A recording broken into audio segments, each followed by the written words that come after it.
everybody, and welcome back to another episode of our Magnum OPUS Podcast. I'm very excited to wrap up our trilogy of advanced music theory with you today. So if you have not all been caught up with our past two advanced music theory lessons, I would recommend listening to those before listening to this podcast. But our podcast continues. Okay, and where did we leave off? We were going to go down the gnarly road of chordal progressions. So a little bit of review. We have the 8 steps of the major scale. The first and the 8th are known as the tonic. They are major if you build a chord off of them, 1, 3, and 5. Then we have the supertonic, a chord built off of 2, that is minor. And then the mediant, a chord built off of the 3rd note, that is minor. Then we have the subdominant, which is major, the dominant, which is major, the submediant, which is minor. And then if we build a note off of the leading tone, if we build a chord off of the leading tone, that is a diminished chord. And what we wanted to talk about today was why these chords are really so important to Western music design. And we can't really talk about chordal progressions without talking about Johann Sebastian Bach and why he was so famous for composing hymns and chorales. So hymns and chorales are very similar. A hymn is essentially worship lyrics that are put to music, and a chorale is just any composition that consists of or resembles a harmonized version of a simple tune.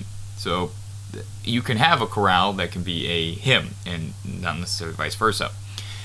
Now when Bach composed these, we study hymns and chorales. We'll just say the word chorale from now on because they can be very, very short, which makes them easy to study. And usually they only resemble 4 parts: soprano, alto, tenor, and bass. And you've likely played a chorale during warm-ups because you can have violins play the top soprano and then violas playing the middle. But you can also do this in band, and very, very popular to do this in chorus as well.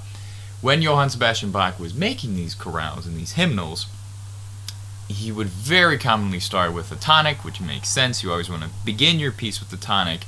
But then this is where we can start to explore where our chords like to lead to each other. So if you start on a tonic, you have multiple options. Now keep in mind that certain notes like to lead to others. Our 4th note always likes to resolve down to the 3rd, and the 7th note always likes to resolve up to the 8th. So the leading tone resolves up to the tonic, and then the subdominant resolves down to the mediant. And this is because those are half steps apart. So when you're building a chord and you have, for example, the subdominant in your chord, it's very, very, very leading towards the resolution down to the mediant. So let's say we're in the key of D again. So that 4th note, the submediant in the key of D, D, E, F sharp, G, is G. G likes to resolve down to F sharp. So if, for example, we have, let's say, a 2 chord, a chord built off of E, G, and B. Well, there's a little bit of tension there. First of all, because it's minor, and secondly, because since we have a well-established key in D major, G likes to resolve down to F sharp. So now our 2 chord really wants to lead to a chord that has F sharp in it. So what chords are there? Well, we can go to 3 because that is an F sharp chord, F sharp, A, and C sharp, so it's minor. What else has F sharp in it? Well, our tonic, of course, because it's D, F sharp, A. And then if you're thinking faster than I am, our last chord is the 6th, the submediant, because that would have B, D, F sharp. So F sharp is in the top. Well, now we get a little bit tricky. Where do we want to go? So we started on our 2 chord, and we're talking about we want to resolve our G down to an F sharp. So we can travel to the 3 chord because it has an F sharp. We can travel to our tonic because that also has an F sharp in it, or we can travel to our 6th, the submediant, which again has an F sharp. We generally like to keep things traveling very, very close together. So if we start on a 2 chord, traveling back to 1 seems it just seems like we haven't gone anywhere. We went to 2, then back to 1. Traveling to 3, everything just moves up a step, so that would not be very good for counterpoint, which we'll talk about later. One of the best places you can go after the 2 chord, you can head to the 6 chord. And that way G is able to resolve down to the F sharp. Now that word I mentioned earlier, counterpoint. We can't just have a melody, we have to have melody and harmony, right? So the melody might have a G in it, G down to F sharp, but the harmony is critically important as well.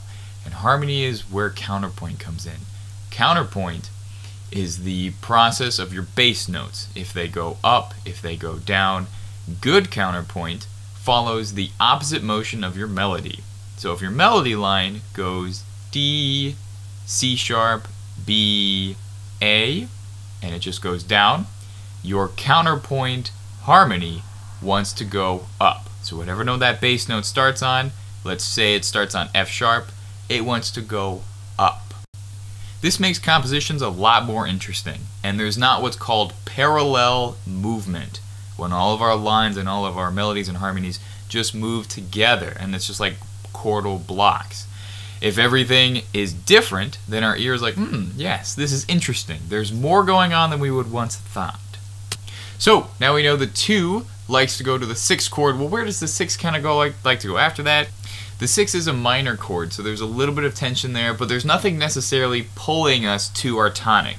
We don't have a leading tone in there, and we don't really even have our supertonic. Our supertonic, or the 2nd note in the scale, is another big thing that pulls us to the tonic. What are the notes in the 6th? Well, in the key of D major, it is B, D, and F sharp. We already have 2 notes of our tonic in there, so we can't even travel back to our tonic because then only 1 note would change. So the 6th chord actually likes to go to the 5. And now we're getting somewhere. Remember, a chord built off of our dominant, our 5th note, contains the leading tone because it has the 5th note, the 7th note, and then the 2nd note in the scale. So in D major, that would be A, C sharp, and E. Ooh. Now that's a really good chord because it brings us back to the tonic, which is exactly where this can go. Remember, our leading tone wants to resolve up to the tonic, and that, where else is the tonic but best placed in the 1 chord. So there's a simple progression for you. We can start on 1 and then go to 2, then to 6, then to 5, then to 1, and you have just established yourself as an amateur composer. Bravo!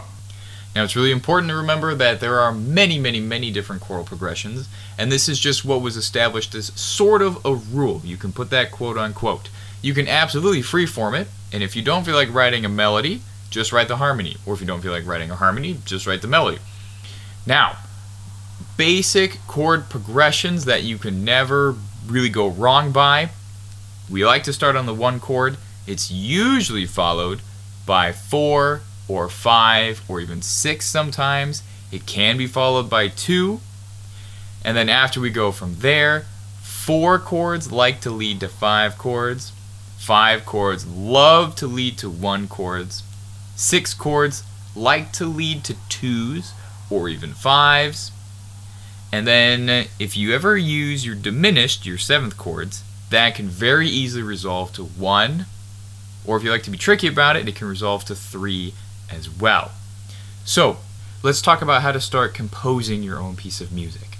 You have your chord progression laid out. Let's say we want to do 1, 5, 1. Super simple. We have our key. Let's keep with D major. And we have our melody. Let's just do the bass notes in the melody. So the bass note of our tonic chord is D, and then the bass note of our dominant chord is A, and then our bass note in our tonic again is D. So our melody goes D, A, D, but we need counterpoint to make it sound good. Here's where the rest of those chords fit in. So if our bass note is D, that means, our melody is D, that means our bass note can be either D, F sharp, or A, because we have to have one of those 3 notes in the chord. Let's start by just having the bass note be a D. This helps establish the key a little better. So now we have our melody is D, and then the first note in our harmony is also D. Then we go to the 5 chord. The melody jumps up to A, but the harmony, we don't necessarily like to make big jumps, and we need to go in different directions. So if the melody goes up, harmony has to go down. And what are the notes in our 5 chord? A, C sharp, E. If we started on D, what are the closest notes that we have? We can go to E, we can go up to E, or we can go down to C sharp. Why don't we pick going up to E? Because it's pretty close, and that doesn't necessarily have a big clunch. Uh-oh, but now we have what's called parallel motion. our melody starts on D and goes up to A, and now our bass line starts on D and goes up to E. So that didn't really work out. We want to have what's called contrapuntal motion, which is, of course, when the melody and harmony go in different directions. So now let's go down. If melody goes up, harmony goes down. D on the tonic chord, and now C sharp on the dominant. Now we have a very, very nice start of our progression here. And in the bass note, we have a leading tone that wants to resolve up.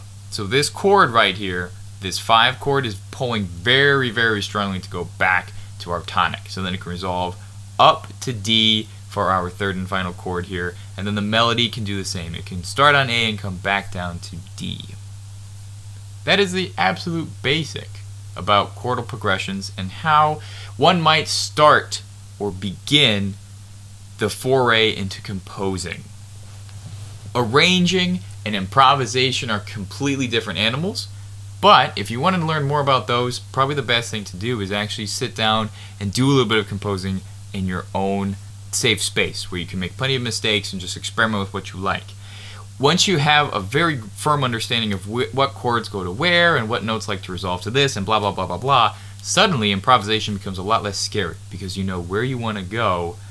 You just don't necessarily know the path you'll travel to get there, if that makes sense. Now I want to wrap up by reviewing everything that we listened to and everything that we talked about in a condensed form as possible. Music theory is very complicated and it's very difficult. However, once you start to delve in and really start to understand these things, music itself becomes a lot easier to understand, and it almost looks a little bit simpler because now things are not necessarily a random sharp or a random 16th note passage here. It all starts to make sense. Every single scale step in our diatonic scale can be broken down into our 7, you can call them 8, but 2 of them are the same, into our 7 different scale steps. So we start with tonic, supertonic, mediant, subdominant, dominant, submediant, and then leading tone. And then that goes up to the tonic again.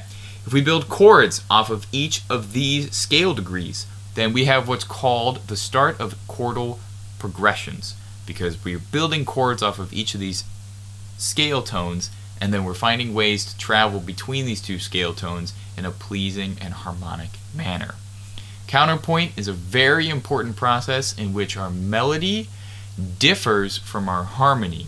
The melody can take whatever form it likes, that's because it's the melody, it's nice that way, and our contrapuntal harmony likes to travel in different directions than our melody to keep our ear more engaged. I hope all this is making sense to you, and I hope all this is at least fun to learn. Check out musictheory.net if you have any more questions. They do a wonderful job of explaining it and showing you on a physical piece of paper too, something that I cannot do. So, thank you everybody so much for listening. Join us next week for another exciting Word of the Month. I think you're really going to enjoy this one. Thank you everybody.